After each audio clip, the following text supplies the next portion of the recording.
Donc on a vu qu'au niveau du débogage et de test, c'est dans le navigateur qu'on va les faire, avec les outils mis en place, en particulier donc pour Firefox avec Firebug, qui va nous permettre vraiment de tracer tout ce qu'on écrit et de savoir où peuvent se situer les erreurs.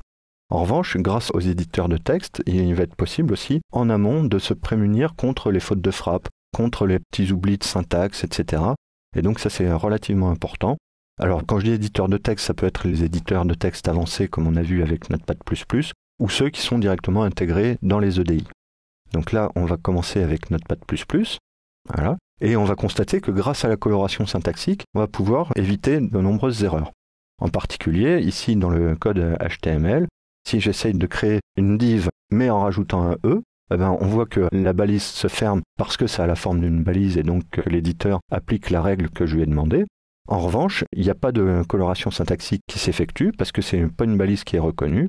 Et comme l'éditeur considère que ça doit être du HTML et que cette balise n'existe pas en HTML, il ne la met pas en couleur. Donc il va falloir que j'enlève le E. Et là, tout de suite, je vois que la coloration syntaxique se fait correctement.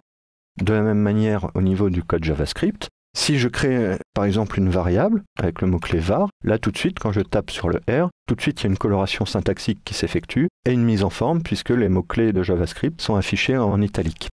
Donc au passage, ça permet de constater que Notepad++ est un éditeur particulièrement intelligent puisqu'il a su reconnaître dès le départ que c'était un document HTML, donc d'appliquer la coloration syntaxique du HTML, mais en même temps, il est capable de savoir que dans du HTML, on peut avoir du code JavaScript.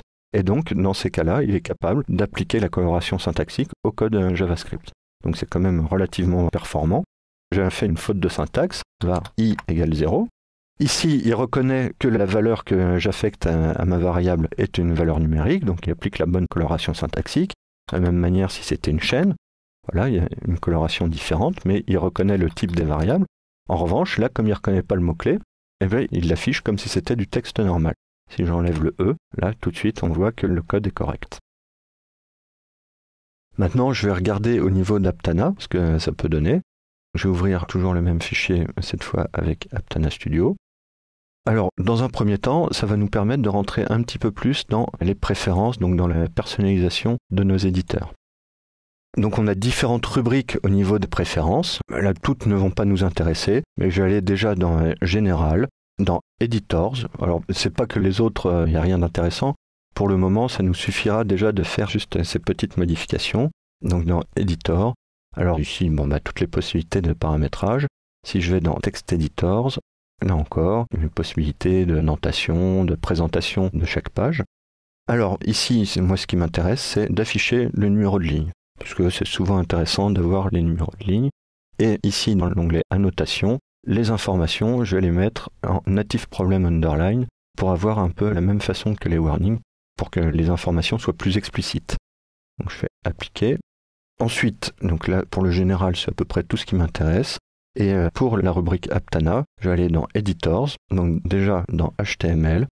Et au niveau de HTML, alors pareil, ici, il y a beaucoup de configurations possibles que je ne vais pas modifier pour le moment, mais qui permettent de vraiment personnaliser son éditeur en fonction de ses besoins, de ce qu'on aime obtenir et de ce qu'on veut avoir. Donc ici, dans HTML Tidy, alors Tidy, ça va être la façon dont il va nettoyer le code quand on va lui demander. Donc l'indentation, par 4 espaces d'indentation. Tout ça, c'est assez intéressant, savoir si on doit insérer une nouvelle ligne avant un retour à la ligne, si on doit intégrer les blocs directement dans des balises P ou tout ce qui est dans le body, c'est-à-dire créer directement une balise P dans le body. Tout ça, ça peut être intéressant, mais moi, c'est pas nécessairement ce qui m'intéresse. Moi, c'est surtout dans le clean-up, dans le format de sortie.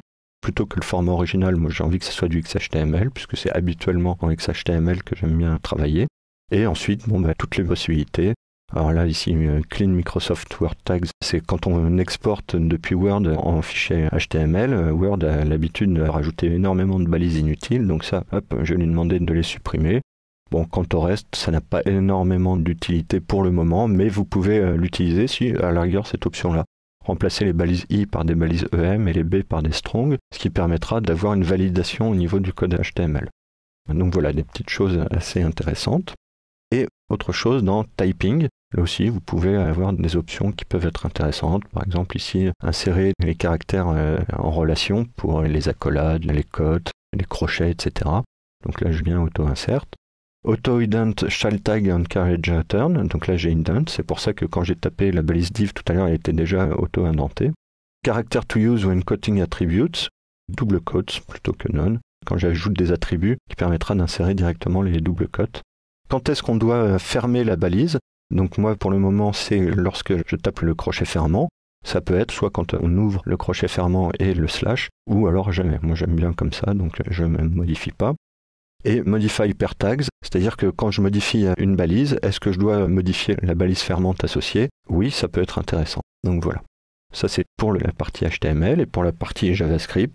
Là encore, dans Code Assist, alors là, je n'ai rien modifié, mais c'est juste pour vous montrer que donc l'assistance de code va être en fonction du DOM, des spécifications du DOM, du modèle d'objet de document. Donc les spécifications 0, 1 et 2, 3, 5, donc on verra ça plus en détail ultérieurement. Mais aussi la prise en compte des différentes librairies que j'ai téléchargées et installées tout à l'heure lors de l'installation. Donc pour le moment, je ne les inclus pas, mais je pourrais avoir envie, par exemple, d'inclure jQuery 1.4, et dans ce cas-là, ça se ferait très facilement. Autre rubrique intéressante pour le JavaScript, le typing, encore une fois. Donc, est-ce que je dois insérer les accolades, les parenthèses, les crochets ouvrants et insérer automatiquement l'équivalent fermant? Donc là, oui. Le formatage, alors ici, ça concerne les commentaires.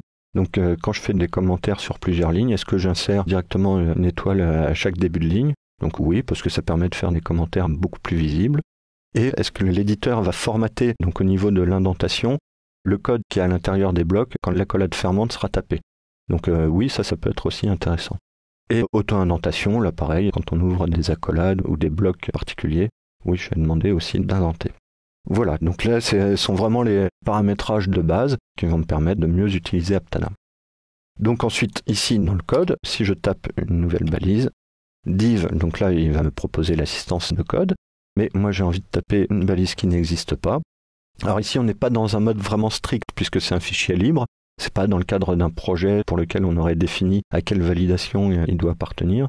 Donc ici, on met juste une information pour me dire que cette balise n'existe pas. Donc effectivement, mais on voit que quand j'ai paramétré que la modification d'une balise ouvrante devait entraîner la modification de la balise fermante, ici on voit que c'est bien le cas. Quand j'enlève le E disparaît aussi ici et l'information disparaît. De la même manière au niveau du script, si j'écris var, comme tout à l'heure avec Notepad++, le var il va le reconnaître comme un mot-clé de JavaScript et donc il va appliquer la coloration syntaxique. En revanche, si j'ajoute un E, là il ne reconnaît plus rien. Et si j'essaye de déclarer une variable, là encore on n'est pas dans un mode strict, donc il ne va pas vraiment me dire qu'il y a une erreur, mais il va bien me faire savoir qu'il y a quelque chose qui ne va pas. Et ici, dans la colonne tout à fait à droite, des petits rappels en jaune qui me disent qu'il y a quelque chose qui ne lui convient pas. Donc là, il le met en fin de ligne parce qu'il n'a pas réussi à interpréter ce que tout ça voulait dire. Mais tout de suite, si j'enlève le E en trop, voilà, je vais pouvoir avoir un code propre et les informations et les avertissements disparaissent. Voilà, donc ça permet d'éviter toutes les fautes de frappe ou alors les doigts qui ripent quand on veut taper une lettre et que tout de suite on tape sur deux touches en même temps. Voilà, donc ça peut arriver et puis ça perturbe le code. Et c'est parfois assez agaçant à retrouver parce que quand on a tapé des dizaines et des dizaines de lignes de code, on n'arrive pas forcément à retrouver tout de suite quelle ligne pose problème. Donc là, dans l'éditeur, on le sait automatiquement. Voilà, donc c'était les façons de tester, de déboguer et de voir quelles sont les aides que l'on peut avoir pour écrire notre code. Maintenant, on va essayer surtout de se créer sa propre page de test. Et ça va être donc la dernière partie de ce chapitre, de créer un premier script qui va permettre de tester à proprement parler les lignes de code JavaScript qu'on écrit.